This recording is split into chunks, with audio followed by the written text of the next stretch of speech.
Imagine you're a judge in 6th century Constantinople. A tree falls from your neighbor's property and destroys your market stall.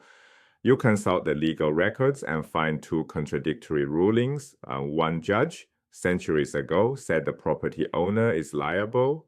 Another said it was simply an accident. Both are authoritative precedents. Which do you follow? This wasn't a hypothetical. This was the daily nightmare of Roman law before one emperor decided to fix it. For centuries, Roman law had accumulated from two sources: imperial statutes issued by emperors and the Senate, and responsae, expert legal opinions preserved as precedent. Think of responsae like a case law, where past judicial reasoning guides future decisions. The problem wasn't that Roman law was primitive. It was the most sophisticated legal system in the ancient world. The problem was too much sophistication without organization. Centuries of brilliant legal minds had produced mountains of material, and those brilliant minds often disagreed. Our fallen tree case. One jurist emphasized property owner responsibility. Another prioritized the concept of unforeseeable accident. Both opinions carried legal weight. Neither had been overruled. Now you might think criminal law would be the complicated part. It's not.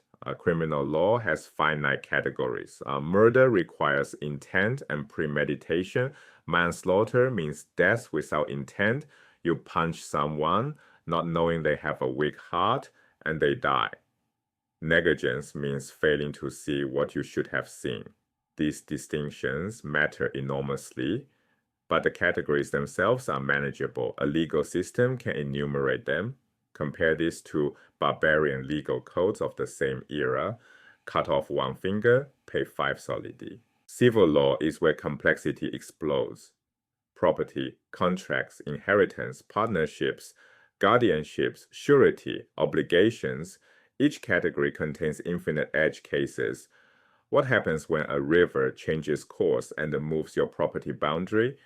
Who inherits when a will is contested by multiple parties? What if your business partner dies mid-contract? Do their heirs assume the obligations? What if they don't want to? These questions don't have simple answers. They require sophisticated reasoning about competing principles. Barbarian codes couldn't handle this complexity. Rome could, but by the 6th century, the accumulated wisdom had become an unnavigable maze. Emperor Justinian commissioned a solution. His legal team, led by the jurist Tribonian, completed the work in just 5 years, an astonishing pace for a project of this scope. They called it the Corpus Iuris Civilis, the body of civil law. It consisted of 4 interconnected books, each serving a distinct purpose. Together, they transformed Roman law from an overwhelming archive into a functional system. This wasn't creating new law. It was making existing law usable, resolving contradictions, eliminating obsolete provisions, organizing by subject. The first book, the Codex, collected imperial and senate statutes, the formal legislation of the Roman state. The second book, the Digest, tackled the harder problem, organizing the massive body of responsae. This was the largest component, sorting centuries of legal opinions by subject and resolving contradictions. When 2 jurists disagreed, the compilers chose which opinion would govern. The third book, the Institutes, served as a textbook, not just rules, but the principles and philosophy underlying them. The fourth book, the Novella, contained new laws issued after the main compilation. Notice something. The first 3 books were written in Latin, preserving tradition. The Novella was written in Greek, the living language of the Eastern Empire. The Corpus Iuris Civilis wasn't merely organizational.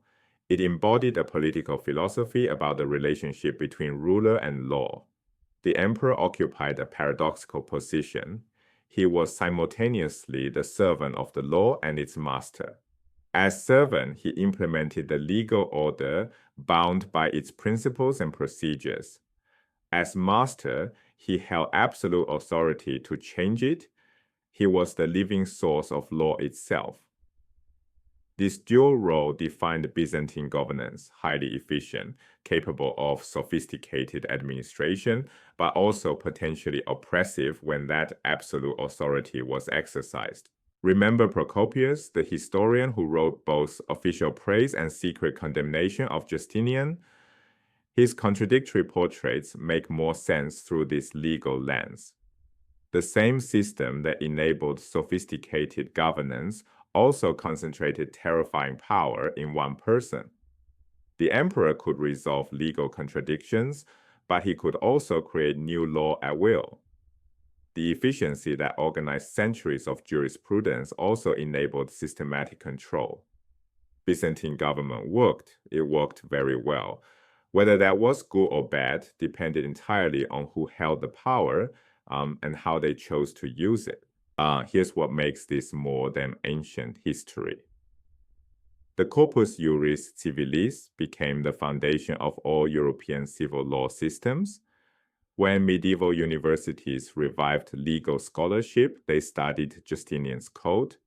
When European nations codified their own laws, France's Napoleonic Code, Germany's Civil Code, they built on this foundation. Today, the civil law tradition descended from Justinian governs continental Europe, Latin America, and much of Asia and Africa. This is distinct from the common law tradition, the Anglo-American system that developed separately in England. Both traditions are sophisticated. They are parallel developments, not one derived from the other. But if you've ever signed a contract or bought property in a civil law country, you're operating within Justinian's legacy. The distinction matters. Civil law systems rely primarily on comprehensive legal codes, statutes that attempt to cover all situations. Common law systems rely more heavily on judicial precedent, case-by-case reasoning that builds law through accumulated decisions. Justinian's achievement was creating the model for codification itself. The idea that law could be systematically organized, contradictions resolved, and principles articulated in a comprehensive written form. One emperor's 5-year project to clean up legal contradictions became the operating system for half the world's legal systems, 1500 years and counting. The fallen tree that started our story.